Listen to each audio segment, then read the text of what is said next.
Trillion dollar অর্থনীতির পথে বাংলাদেশের রূপরেখা নিয়ে বিএনপির সরকার প্রথম বাজেট পেশ করল।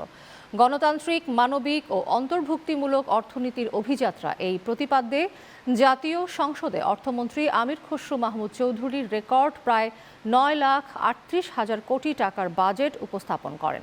2026 থেকে 27 অর্থ বছরের প্রস্তাবিত এই বাজেট দেশের 55তম বাজেট, যেখানে মানব সম্পদ উন্নয়ন, ব্যাপক কর্মসংস্থান সৃষ্টি, বিনিয়োগ বৃদ্ধি এবং দীর্ঘদিন ধরে চলা উচ্চ মূল্যস্ফীতি নিয়ন্ত্রণকে সর্বোচ্চ অগ্রাধিকার দেওয়া হয়েছে। বিস্তারিত ডেস্ক রিপোর্টে। 2026-27 অর্থ বছরের প্রস্তাবিত বাজেট আমি তুলে ধরছি। ভঙ্গুর অর্থনীতি আর রাজস্ব আদায়ের বিশাল চ্যালেঞ্জ নিয়ে প্রথম বাজেট পেশ করল বর্তমান সরকার। অর্থমন্ত্রী আমির খসরু মাহমুদ চৌধুরী সংসদে দেশের ইতিহাসের সবচেয়ে বড় বাজেট উপস্থাপন করেন।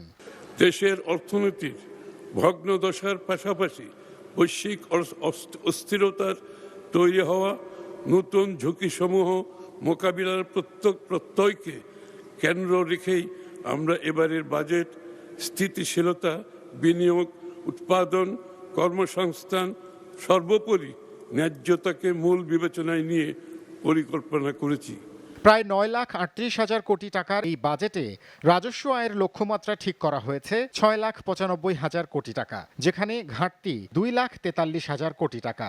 বার্ষিক উন্নয়ন কর্মসূচিতে মোট 3 লাখ কোটি টাকা সহ মোট উন্নয়ন ব্যয় 3,16,075 কোটি টাকা এবং পরিচালন সহ অন্যান্য খাতে মোট 6,21,925 কোটি টাকা বরাদ্দের প্রস্তাব দেওয়া হয়েছে। আমরা পরিচালন ব্যয় কমিয়ে আনছি এবং উন্নয়ন ব্যয় বাড়াচ্ছি। এই ধারাটা আমরা অব্যাহত রাখতে চাই। প্রস্তাবিত বাজেটে সামাজিক অবকাঠামো খাতে মোট 2,79,001 কোটি টাকা বরাদ্দের প্রস্তাব দেওয়া হয়েছে। এছাড়া ভৌত অবকাঠামো খাতে বরাদ্দ 1,74,988 কোটি, সাধারণ সেবা খাতে 2,45,117 কোটি টাকা বরাদ্দ দেওয়া হয়েছে। সামাজিক খাতের বর্ধিত ও সর্বোচ্চ ব্যয় প্রস্তাব সরকারের নির্বাচনী প্রতিশ্রুতি অনুযায়ী শিক্ষা, স্বাস্থ্য ও সামাজিক নিরাপত্তা কর্মসূচিতে অগ্রাধিকার দিয়েছে।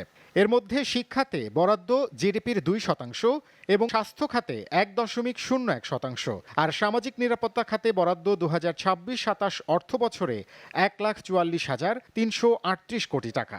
সর্বজনের, সর্বশ্রেণীর, সর্বখাতের, সকল অঞ্চলের সুষম অংশগ্রহণ, অংশীদারিত্ব নিশ্চিত করে বৈষম্যহীন ও অন্তর্ভুক্তিমূলক অর্থনীতি প্রতিষ্ঠা করা। আগামী অর্থ বছরে 6.5% প্রবৃদ্ধি অর্জনের লক্ষ্য নির্ধারণ করার পাশাপাশি মূল্যস্ফীতি 7.5% নামিয়ে আনতে চায় সরকার। মূল্যস্ফীতি ও জীবনযাত্রার ব্যয় কমাতে নিত্য প্রয়োজনীয় 60টি পণ্যে কর ছাড় দেওয়া হয়েছে। কমেছে ব্যক্তিগত আয়করের সীমাও।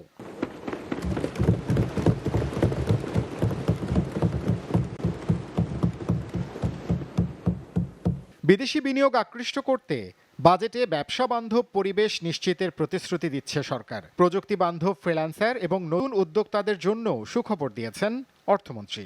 শ্রমবাজারের চাহিদা ভিত্তিক কারিগরি ও বৃত্তিমূলক প্রশিক্ষণ সম্প্রসারণ, তরুণ উদ্যোক্তাদের অর্থায়ন সহায়তা এবং নারী ও প্রান্তিক জনগোষ্ঠীর কর্মসংস্থানের সুযোগ বৃদ্ধি করা হচ্ছে। জলবায়ু পরিবর্তন ট্রাস্টে 100 কোটি টাকা ও পদ্মা ব্যারেজ সহ কয়েকটি মেগা প্রকল্পের জন্য পানি সম্পদ মন্ত্রণালয়ে 10,533 কোটি টাকা বরাদ্দের প্রস্তাব দেওয়া হয়েছে বিএনপি সরকারের প্রথম বাজেটে। খাল খনন কর্মসূচি পুনরায় শুরু করার মাধ্যমে। সাখাওয়াত সুমন, চ্যানেল 9, ঢাকা।